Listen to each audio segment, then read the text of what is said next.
The battles have been long. The battles have been strong. And one of the things that I've come here today first to have discussion.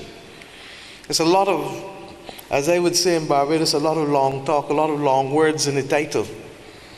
But what we've really come here to talk about this afternoon is justice, fair play, and solidarity. People who don't normally have the power on their own, working together and making that difference. Doing so in the context of calling upon us to summon that will for moral strategic leadership in really what will become not just the battle of our lifetime, but the battle of planet Earth. My friends, I must tell you that I come here today not as a singular Caribbean person dropping from the sky, but as one who comes after the efforts of many across the decades. And it may be useful for me to place context to that struggle, to make 2 points before I get into the meat of what I want to speak with you. And that is to be able to contextualize that in my own country, from the father of democracy, Grantley Herbert Adams, in his early days, both as Premier of Barbados and then as Prime Minister of the West Indies Federation, and to those countries who took action in 1959, July, after the All Africa December 1958 Congress in Accra, Ghana, where Barbados, Jamaica, Grenada and Dominica took action to ban South African goods in solidarity with the people of South Africa.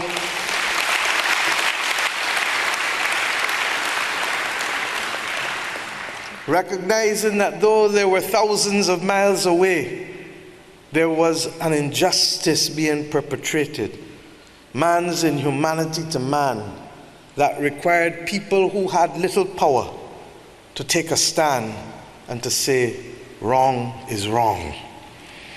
And their efforts were soon followed months later in April of 1960 in our sister island in Trinidad and Tobago, where the dock workers of Trinidad refused to take the cargo from South Africa off the ships in April of 1960 and refused to refuel the ship that had brought the cargo, recognizing that even though they were dock workers and not capable of great and grave decisions, they could do what they could within the space that they could. And their work was to be followed then, of course, by that titan of Caribbean revolution and social reform, Fidel Castro, El Comandante, who worked then with that other great Caribbean titan, Michael Manley of Jamaica, well known perhaps to many of you. And of course our own father of independence, Errol Walton Barrow, who worked with Fidel Castro in the struggle for the liberation of the peoples of Southern Africa by allowing the planes that left Havana, Cuba, to refuel in Bridgetown, Barbados, in order to bring the troops into Southern Africa, and in particular, Southwestern Africa.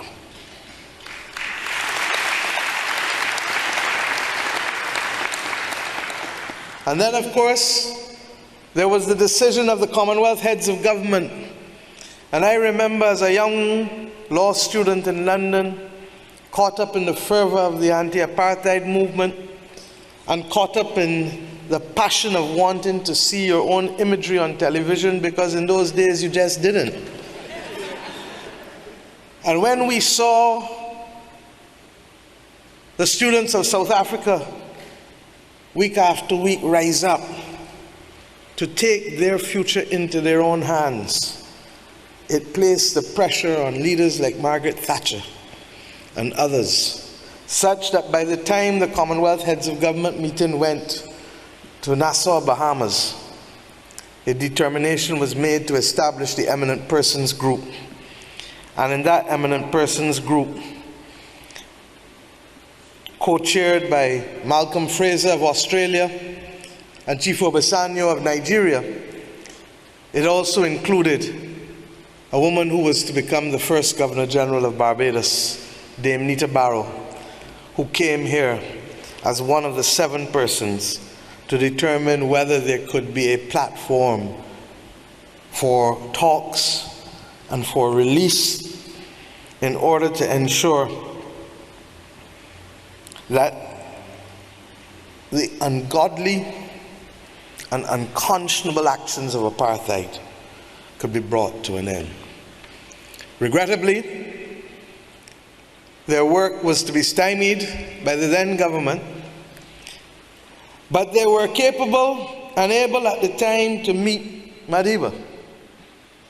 And it is instructive what they wrote in their unanimous report about Madiba in 1986, and I quote, "Having visited him on 3 occasions, what was their assessment? That he impressed us as an outstandingly able and sincere person whose quality of leadership were self-evident. We found him unmarked by any trace of bitterness, despite his long imprisonment. His overriding concern was for the welfare of all races in South Africa in a just society. He longed to be allowed to contribute to the process of reconciliation." This was not post-release. This was not on the eve of release. This was still deep in the bowels of his imprisonment. And you know, I've deliberately decided to take a segue this afternoon before addressing the fundamental issues, because it is important that we contextualize the struggle and the values for those who refuse to be reminded, or who fail to be reminded, or who are not reminded, may well believe that this was as easy as dealing with the twinkle of an eye with the remediation and reparation of an awful thing. It hurt me to hear that there are some who believe that Madiba did not do enough, and perhaps worse for a few, that he might have been a sellout. All because what they believe, justifiably so, should be theirs today is not yet theirs. I've deliberately started this conversation this evening by carrying you back to the 1950s and stopping in the 1980s and stopping again in the 1990s. Because if there is any one single truth, it is that each of us runs our leg of the relay. And the baton is all that can be required of us to carry.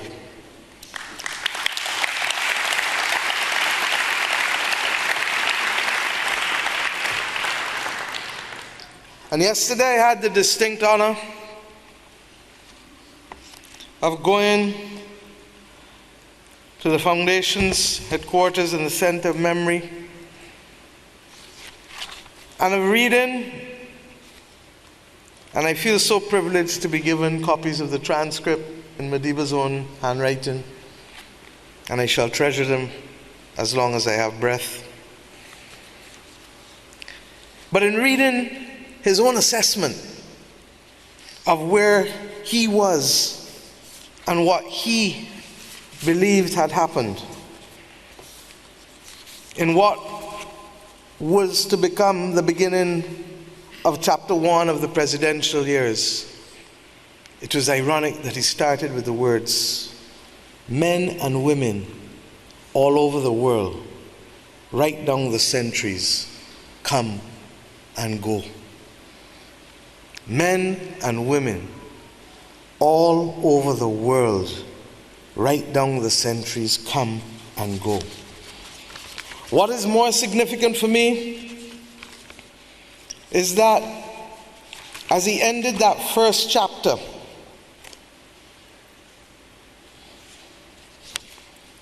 he also reflected on the fact that he sought at no stage for the fame that was to follow him, and that the notion that he could be regarded as a saint was one that he thoroughly rejected. And the last words, I never was one even on the basis of an earthly definition of a saint as a sinner who keeps trying. My friends, we need to pause sometimes and to remember context always. And I do so because in a very real sense, that which I've come to address you today on too is the subject of a great struggle, and will be the subject of a struggle that will require many different people to run their different legs of the baton, of the race, to hand over the baton. And the example of Madiba is the example more than any other that I would want us to hold on to, because in so doing, it is the values that he exhibited, the moral example, the moral compass that he provides, that gives us both the strength and the capacity to run this race, which will be the greatest race that humanity will require of any generation. It stands out for me that at the very outset, courage was never lacking. It is a cause for which I am prepared to fight, but a cause for which I am prepared to die. How many of us can say that today? It was the moral fortitude of a man that determined that no type of offer with special conditionalities for early freedom would be acceptable, because what was required was justice.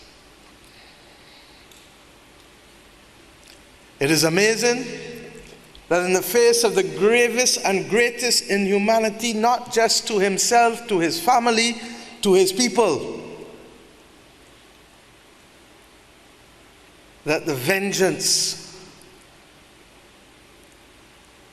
that would otherwise eat and force others into action was absent from his mind, body, and spirit.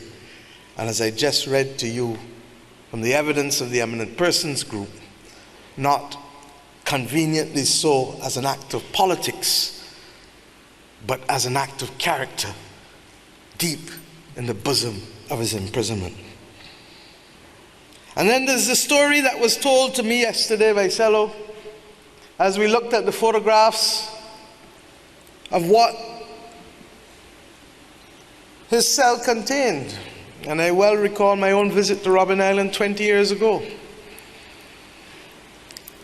And all who, like me, have practiced a little criminal law in my career know that that is a common sight in colonial constructed prisons that had no sanitary facilities.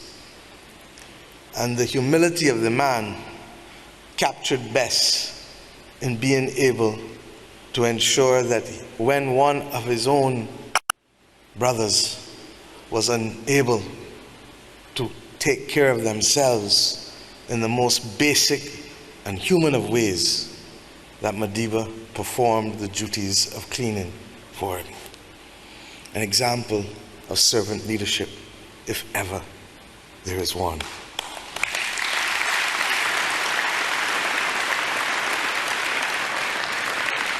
So forgive me if I have strayed a bit, because I believe that in this world where everything is instantaneous and quick, and where people expect results like that, we sometimes need to remind ourselves of the context of the struggles that we fight, and to remind ourselves of what truly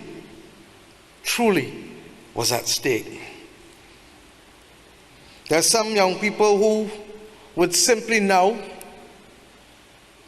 3 decades after his release, will only know of Nelson Mandela in the context of a history book or in the stories told by others, but would not appreciate what it is to be prevented from being able to love who you want, to work where you want, to live where you want, to do what you want, in ways that are simply not capable of contemplation today. But we can't talk about economic justice and economic opportunity if the basic aspects of freedom have not been guaranteed.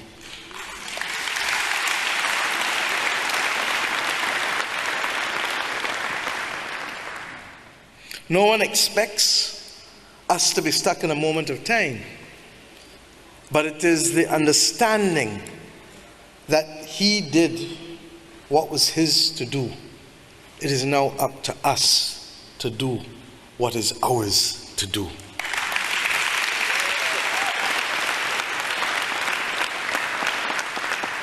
And it is for that reason I have come to KwaZulu-Natal.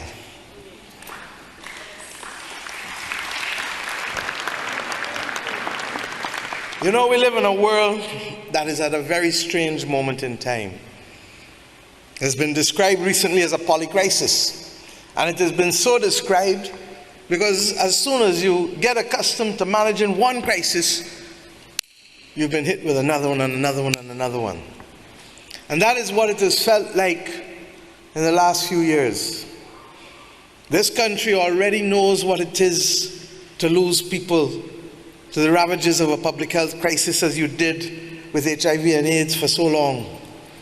Then to have to face, like the rest of us, the awful pandemic of COVID-19, taking away so many. All of us know people who have died in the last few years.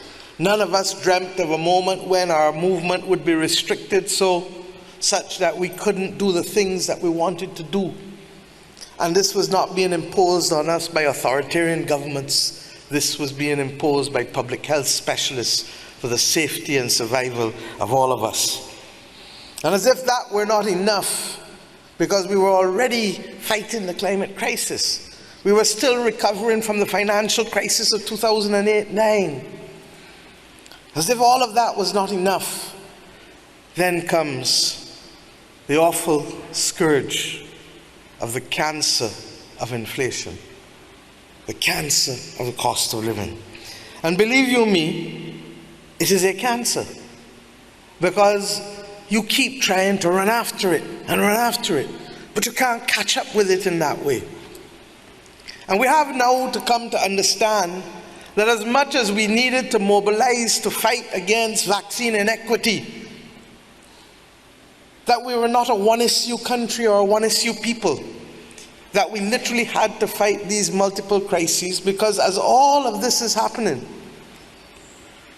people were still dying from the climate crisis. I don't talk about the climate change. Change happened a long time ago. Crisis is where we are, and crisis is what we have to fight. And today, I want us to recognize that what is required of us is going to have to allow us to, one, develop partnerships in places where we may never have dreamt of so doing before. and to be able to do things in new ways that we had never thought of doing. And that the actions required are not simply those of others, but of us. Because it is the collective action that has led the world to be where it is today. There is no doubt that those primarily responsible for the increase in greenhouse gas emissions are the G20 countries, for whom 80% of the responsibility is there. Within that context, the traditional colonial powers who benefited from the Industrial Revolution through our blood, our sweat, and our tears, have been the ones who have effectively put the world in this position of warming. Theirs is the stock of gases. But then there are those who continue today, for which there are many of us. No name, no blame, because it's all of us. And it is the combined effect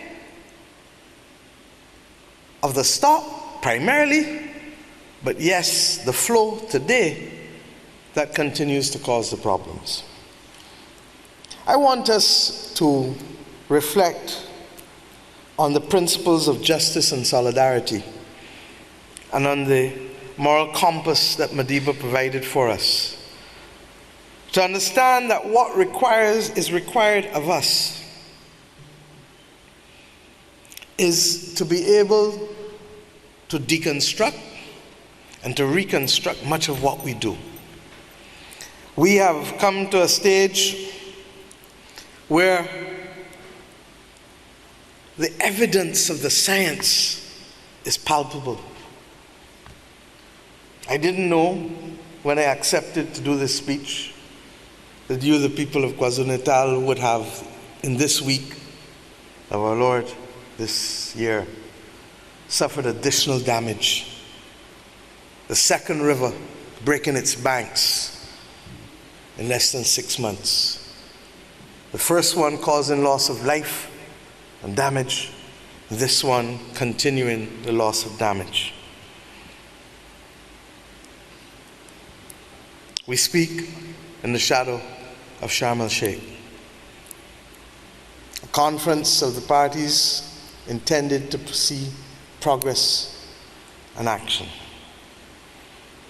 Progress, I fear, not fast enough, but still yet there. But it is up to ordinary people to begin to place the pressure and to begin to participate in the advocacy that is going to make the difference. And why?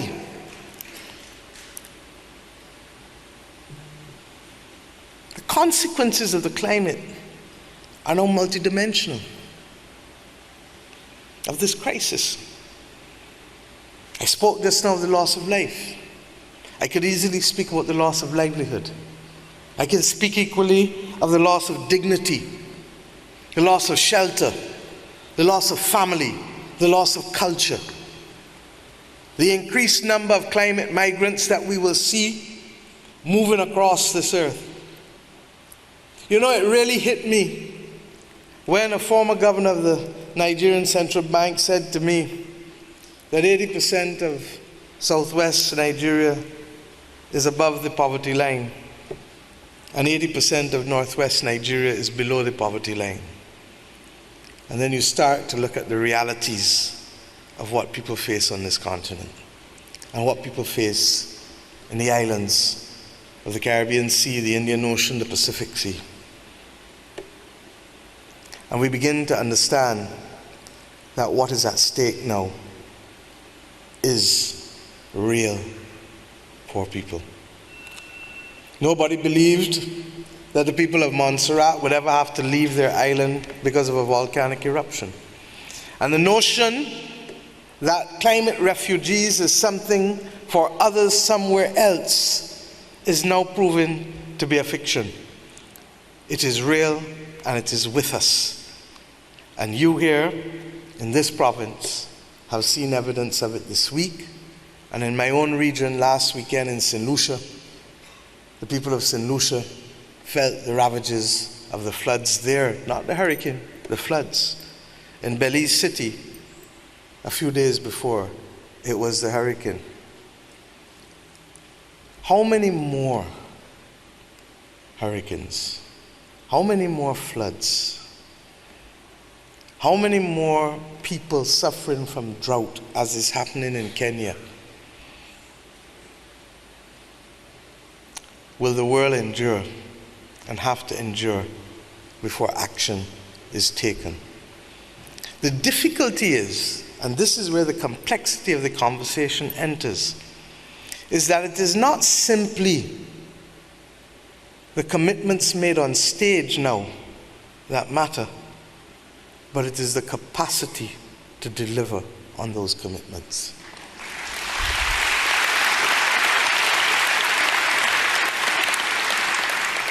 In my own country, we have recognized that we needed to do our part. And I have repeated over and over that in making those determinations, we said, use electric cars, we'll give you a tax holiday. 2 years, we can't get the electric cars to buy. We've said, let every owner of their own house be entitled to have, as of right, photovoltaic panels, 2.5, 5, 10 kilowatts, depending on the size of the house. Can't get the batteries to deal with the storage necessary to allow these persons to do it.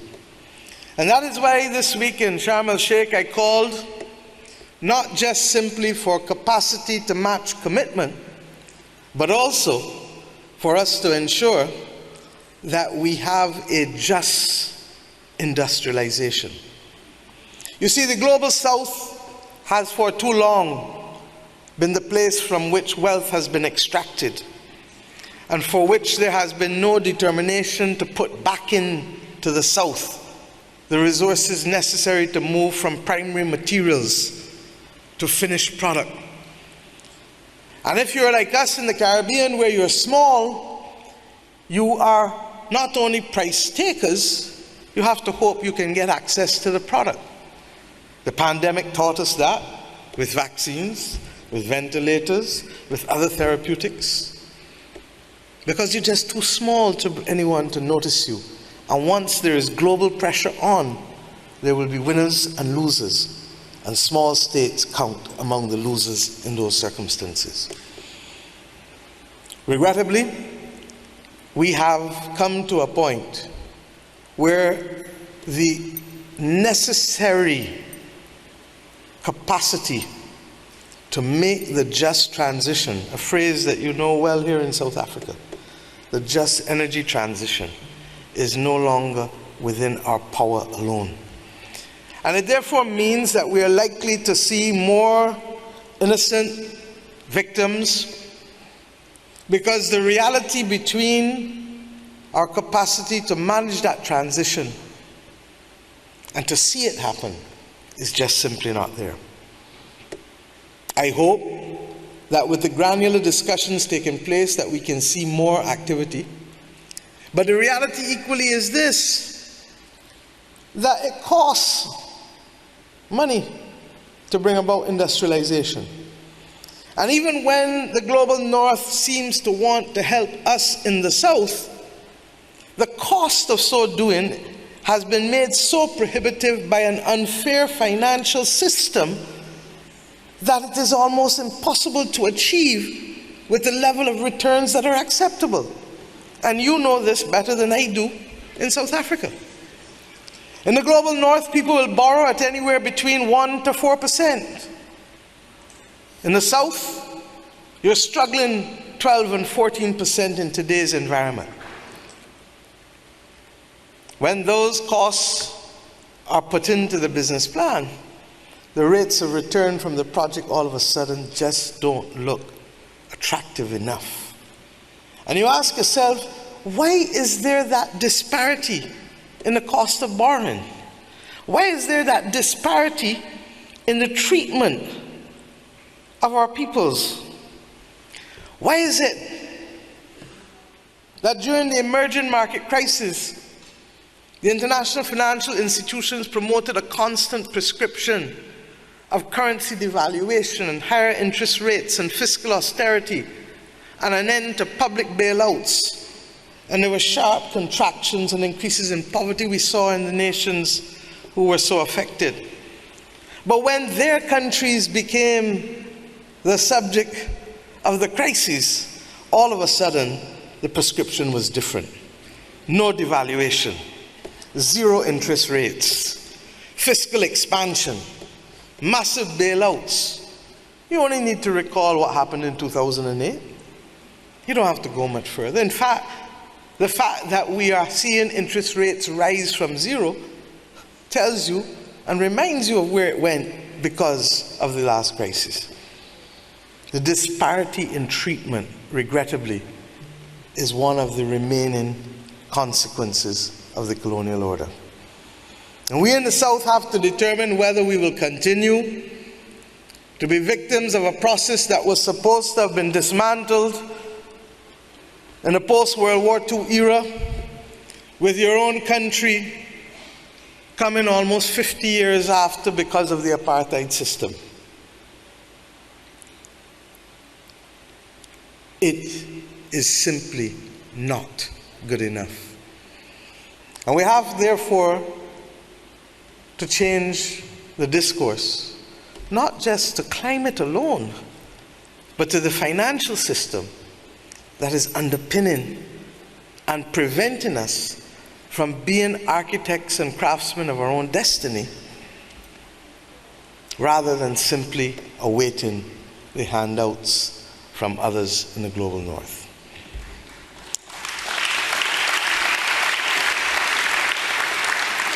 You know, I would much rather that I could be here talking other things today, because then we would have a fuller conversation. But the truth is that it is that injustice and that discriminatory treatment at the core of the financial system, in my view, that continues to limit the promise of political independence and decolonization that was promised to us.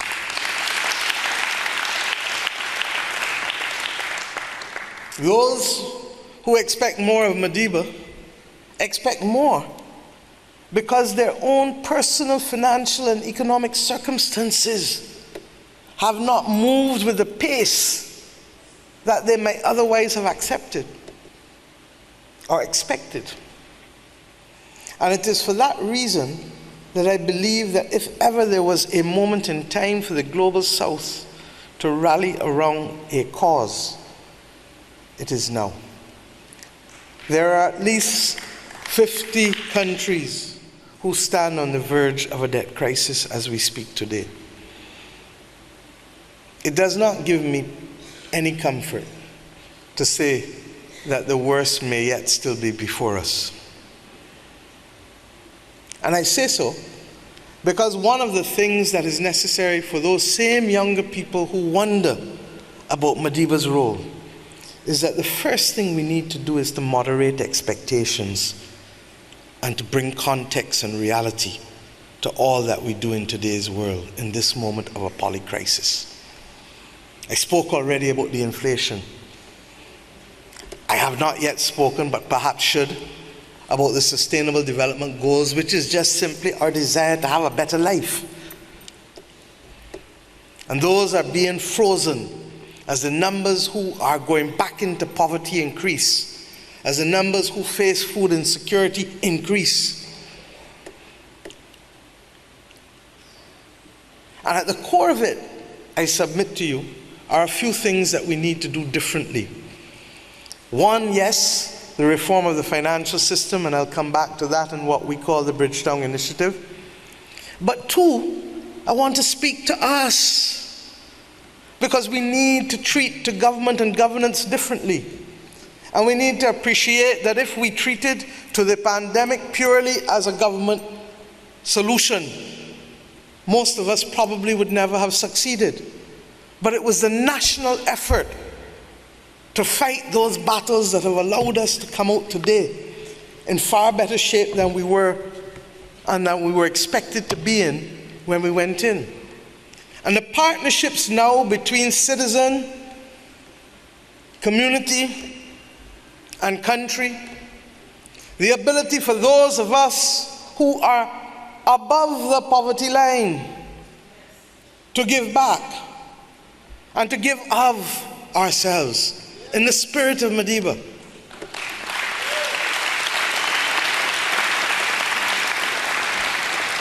To recognize that it is not to government alone that this charge must fall, and that our ability to help people through the cost of living crisis is within our capacity, in a way that the climate crisis is not immediately within our capacity.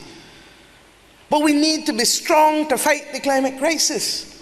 And if we don't fight the cost of living crisis as we fought the pandemic, we will be that much weaker in being able to emerge successful and resilient from the climate crisis. I ask us to ponder on these things because too often in today's world there is the determination that let us look to someone else and look at someone else for the solution, when in truth and in fact our capacity and capability of working together can make the difference between whether someone sleeps easy at night, whether someone eats during the day, whether someone has access to shelter.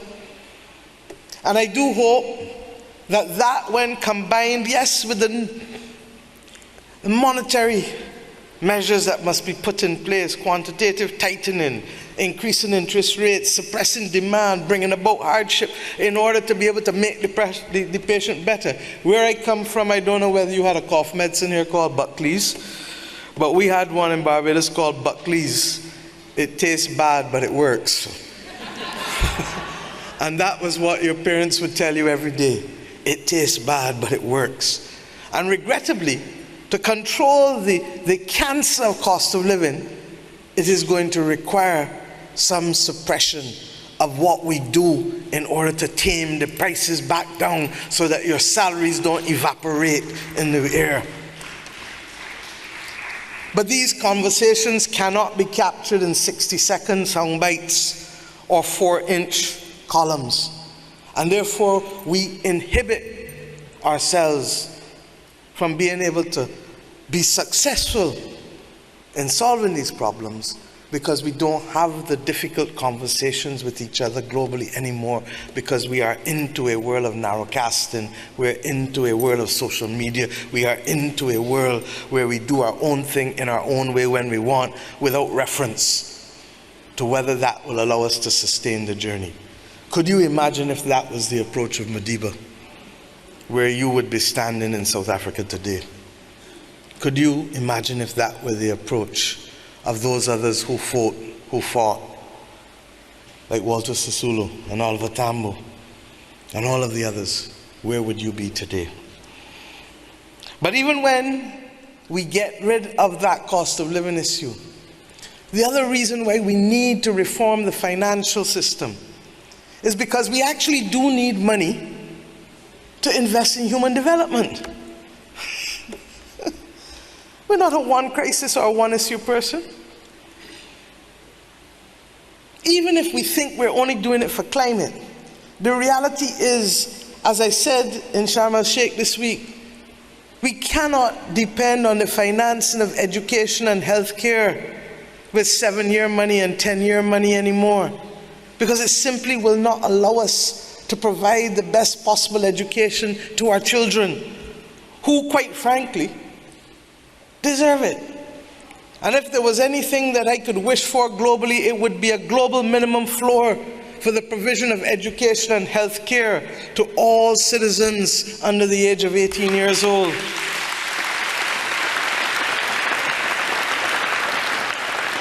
That's why we are human beings. We don't come on this earth just to individually prosper and see others suffer. And you here know it more than most because of your struggles. And if we can therefore ensure that if we can borrow at reasonable rates of interest, the savings in the interest will finance many of the social programs that now go lacking in our societies because of an unfair financial system.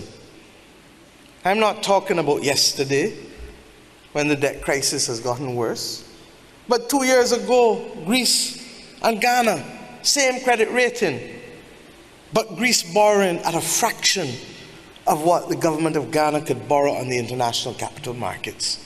For what reason? Because one is in Africa and one is in Europe? Geography?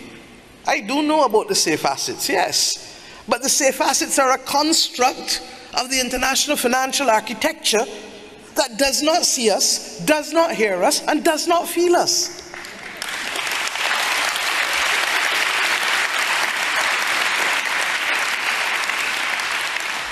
And that is why we have asked more and over that if you can, one, meet the immediate needs of the crisis by providing liquidity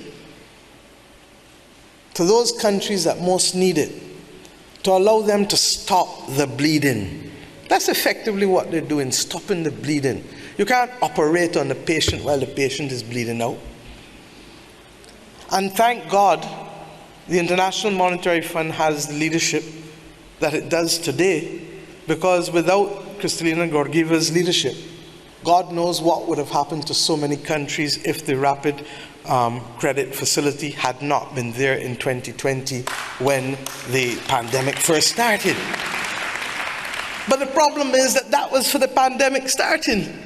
And I described a polycrisis, which means that the need for additional liquidity is still there. And it begs the question whether there ought not to be a different approach to these issues, allowing, for example, a standard liquidity drawdown that will immediately stop the bleeding without questions, without conditionalities, because if the bleeding continues, the financial crisis will eat in to our pockets, our bank accounts, our savings, our stability. That is what is at risk. And that is what happened 100 years ago with the Great Depression.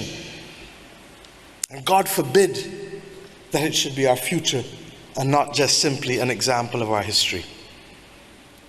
Similarly, we believe that it is important that the multilateral development banks and the World Bank, otherwise known as its proper name, the International Bank for Reconstruction and Development, needs to exercise greater risk appetite and to step up to the plate where it has not been sufficiently found during this polycrisis moment. Our countries cannot do it alone. And I don't say so with any rancid tone in my voice. I say so more as a plea now at this stage. The International Bank for Reconstruction and Development of the 20th century, with the crises of the 20th century, cannot be the International Bank for Reconstruction and Development of the third decade of the 21st century when the crises are different. You may ask why I'm spending so much time on these issues. Because these are the issues that will determine whether we can provide more financing for education to ensure that we can reduce the level of crime in our societies. Whether we can provide more financing so that we can provide health care to those who truly deserve it and who therefore can boost their immune systems such that they are not vulnerable to the next pandemic whenever it comes unnecessarily so. As we learned with the last pandemic, that it was the comorbidities that took out the weakest from among us. These are the unsexy things that some may have wanted Madiba to solve in 5 years, but require us to solve in a few decades.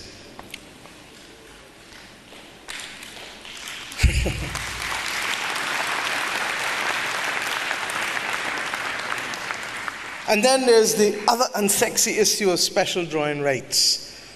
Because when we ask the multilateral development banks to expand their lending to us at concessional rates, we realize that yes, they can, as the capital adequacy framework recommends from the G20 countries, they can sweat their balance sheets a little more. But in addition to that, they probably will need the benefit of the special drawing rights to be able to expand their lending significantly as well. And as they do that, we ask them to remember that 70% of the world's poor do not live actually in low-income countries. They don't live in poor countries. 70% of the world's poor live in middle-income countries.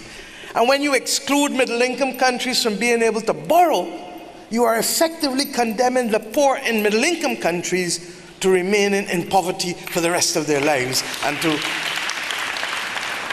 cement an intergenerational poverty.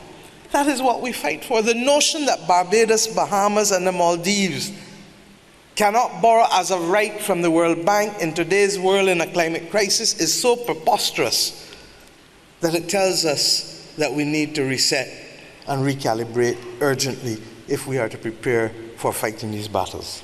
My friends, you know, those last two things or three things that I spoke about are part of the Bridgetown Initiative. I've tried to break them down into simple terms because it is important that the energy comes from you as well to be able to say that this is a battle that must be won. Apartheid remained when it was the province of those in diplomatic arena and politically charged rooms, cloistered, even the UN. But when the children of this country determined that they were not going to be those guinea pigs to be forced into the language of Afrikaans and took their future into their own hands and had a level of militancy that said, not another generation, the battle changed and the conversation changed. The climate crisis is no different. And if we are to ensure that these same children and their children and their children are to live appropriately in today's world, then it is critical that this battle now be embraced at different levels.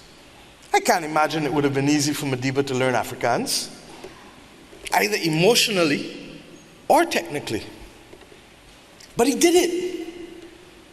Because in mastering the language and mastering the understanding of the culture, he was able to navigate his way out of 28 years of imprisonment.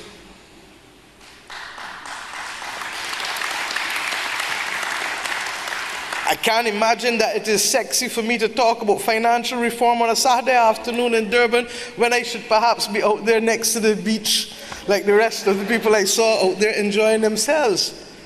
But if we are going to win this battle, then you need to learn what special drawing rights are. And you need to understand why it is that people in the South borrowing at rates of interest that are much, much higher than the people in the North. And you need to understand why the policy prescriptions for countries in the North, when they face financial crises, are different from the countries in the South. And you need to ask yourselves, what is the common thread? Especially at a time when many refuse, even in the North, to acknowledge the reality of the climate crisis. It is frightening, to say the least. And that is why, even in the Bridgetown Initiative, when we talk about mitigation, we understand that as a small country, we don't have a lot of space in the Caribbean or in Barbados or in the wider Caribbean to mitigate. You have considerably more here in South Africa, in the continent of Africa.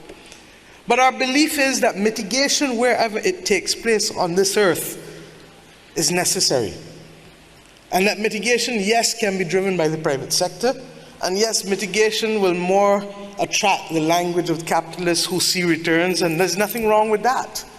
And we must encourage mitigation. But what we say is that the mitigation ought to be something where we create a special climate mitigation trust invested with $5 trillion coming out once again of the SDRs, but allowing projects to bid from wherever they are on this earth, from here in KwaZulu-Natal to wherever else, to be able to help bring down the changes and the impact of the greenhouse gases. Because mitigation is valid and relevant wherever it takes place on the earth. And therefore there should be no geographical limitations to where mitigation can take place. Now we can't be fairer than that, because we're not asking purely that the money come to us for mitigation. We're saying do it wherever. But what must happen is that you must do it. And regrettably, what we are still getting is the standoff. And the standoff comes because mankind is so consumed with the geopolitics of today's world that we are forgetting the reality of the planet on which we live. And it is sad, because at the end of the day, time waits on no one. And the climate equally is not waiting on anyone to minimize its impact on our living and our way of life. The reality also is that justice demands that someone pay, particularly when countries who have no capacity to pay, no fiscal space, no balance sheet, cannot do so. And that is the big debate that now stands before us. Earlier this week, you may have heard me say that it is a major achievement that loss and damage has gotten finally on the agenda for conversation. Not that we've resolved it, not that we've settled the mechanism for it, but it is at least on the agenda. And I say so because it took Denmark in September, and subsequently Scotland, New Zealand, and Belgium in the last 2 weeks, however modest, establishing loss and damage funds to begin to say to the rest of the North Atlantic world that this is an issue, this is a conversation whose time has come. And I want to put it very simply to you. Trevor, if I lived next door to you, and every day I am dumping on your property, and the money that you had to send to school your children, or to pay for medical care for your wife, all of a sudden now has to be taken up to clean up the property because you can't sleep at night, you can't eat food in peace, then you would say that I should be sued, and that I must stand responsibility for the fact that I'm causing you to spend the majority of your earnings on being able just to live. Well, private law acknowledges it, and technically international public policy acknowledges polluter pays. But there is a fear of the developed world, the former industrial economies, I shouldn't say in the former, the industrial economies, the former colonizing powers, who knew how they got there, to accept liability, because they believe that in accepting liability it will be open-ended. Well, as a former Attorney General, I say we don't ask you for open-ended liability, but what we do ask you for is justice. And what we do ask you for is to recognize that we too accept, as reasonable people, that this is not a matter purely for the government or the state, but that there are non-state actors, multinational corporations whose balance sheets far exceed that of many countries in the world, and whose balance sheets get there by reason of the same pollution, who have a responsibility to pay. And I'm not into the bashing or bashiness, that's not what I'm about. But the Bible talks to us about tithing, and the Quran speaks to us about giving back to those. And we simply say that if you are going to make 100 cents in profit, $200 billion in the last quarter alone, Some estimates explain that they may even reach $2 trillion in 1 year in profits.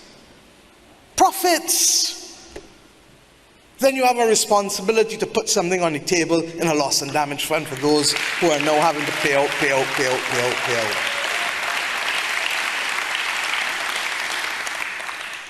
And the oil and gas companies are not there by themselves, because those who stand behind them will be the banking and the financial industry and financial sector and the insurance companies, who equally profit in the same way. Now, I'm using this as an example, as I've said over and over, because the world is reaching a point where global public goods is going to become the most important conversation, even as we fight this climate crisis. That is what the polycrisis moment has taught us. The pandemic. If we thought COVID-19 was bad, well, I'm here to tell you, as co-chair of the Global Health Initiative, that the antimicrobial resistance, the reality of you're going to a doctor or dentist for filling of a cavity, or going to have a baby, that you are at risk of infection that could kill you now if your body no longer responds to the antibiotics, because there is a resistance that has naturally been built up, and the pharmaceutical industry has not brought a new antibiotic to the market in 22 years. Fact. Why? Because the economics of antibiotics don't compare to the economics of pharmaceuticals that treat heart condition or diabetes, because you need those for life and you only need the antibiotics for a course. The economics just don't work. These are the realities and the global commons that we need in order to sustain life and livelihood and quality of life for our people. Will require a different approach.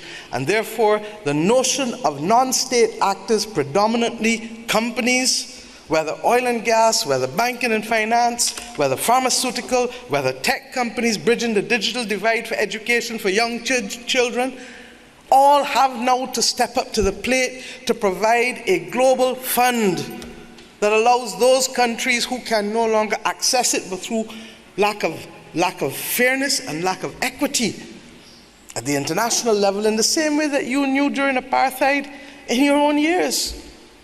It is regrettably a deeply colonial, segmented system.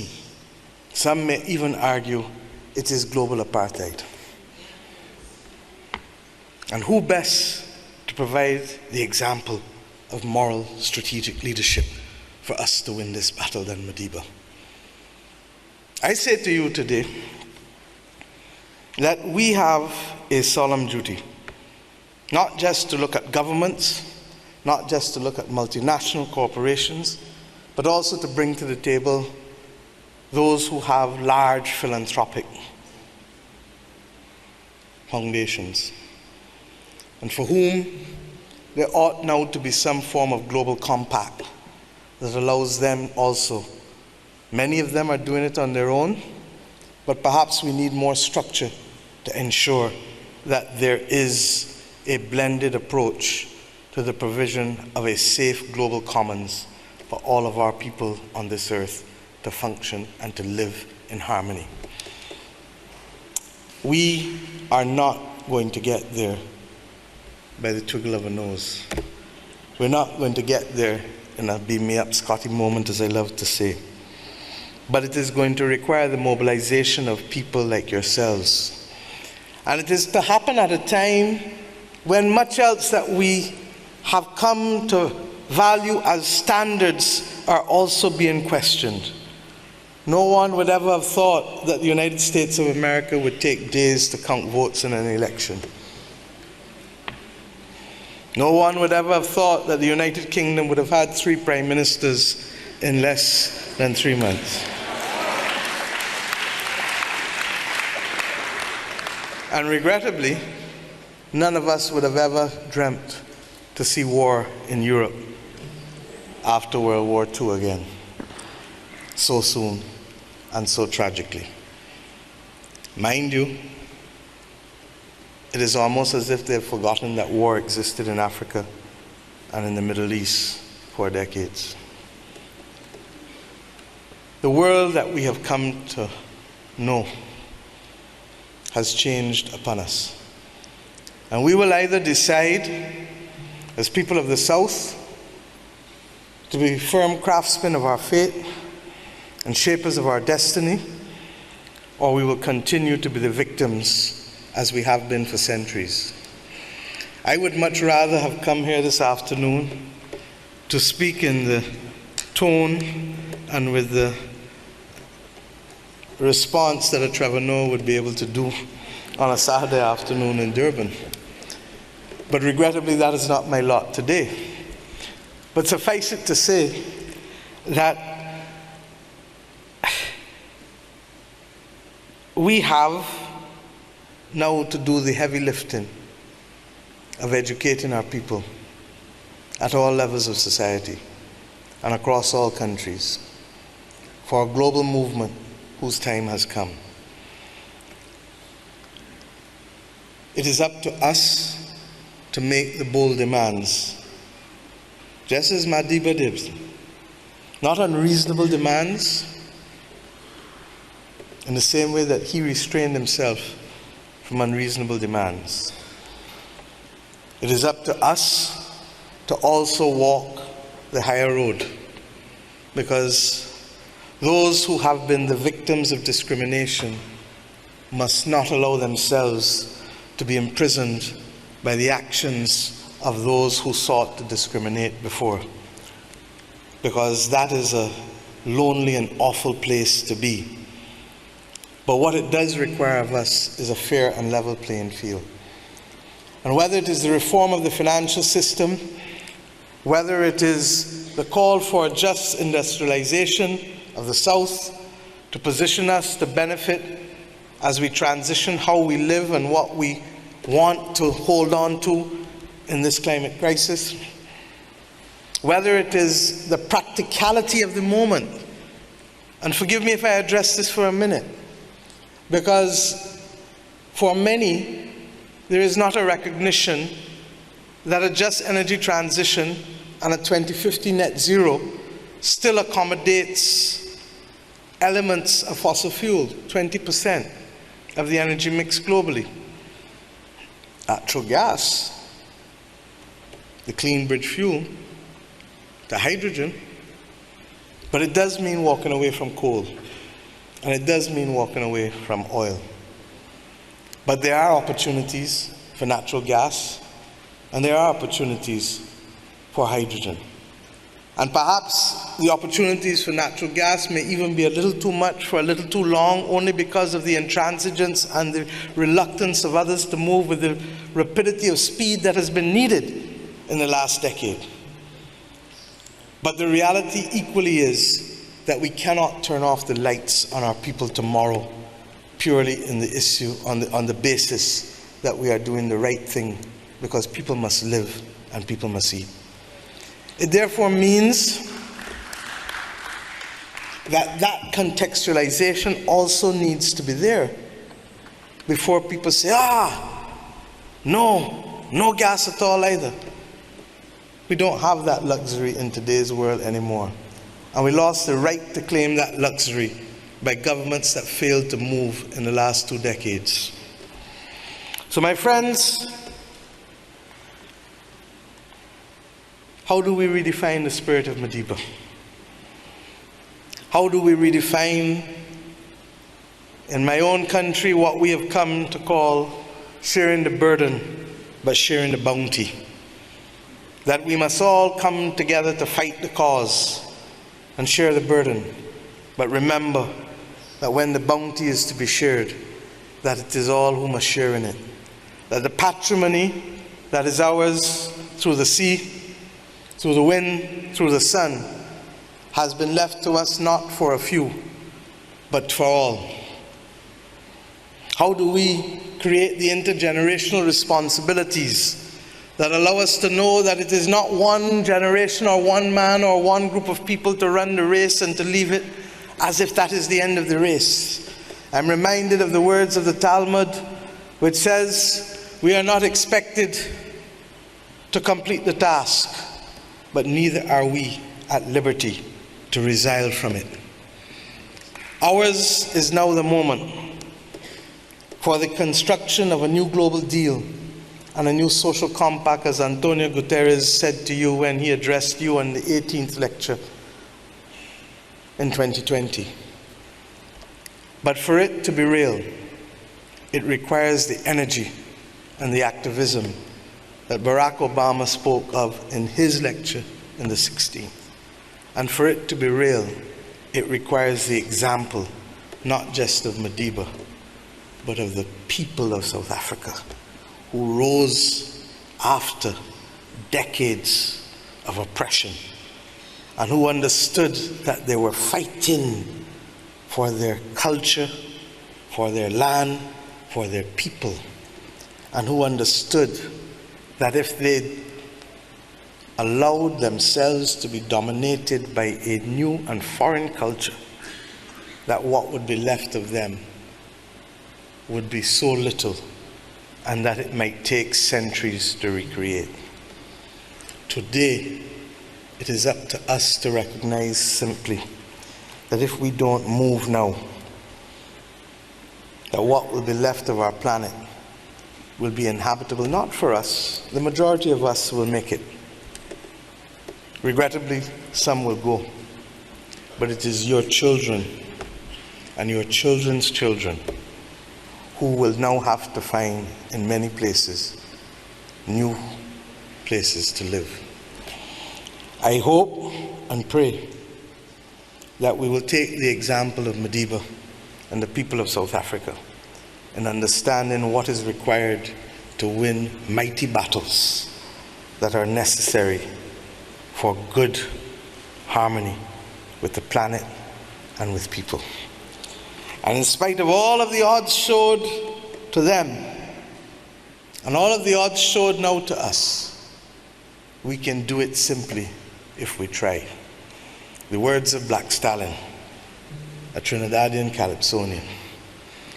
But ironically, I want to leave you with another phrase, because something tells me that the spirit of the world has been awakened and that everything will be all right. Thank you.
I'm a king, go. I'm a king, go.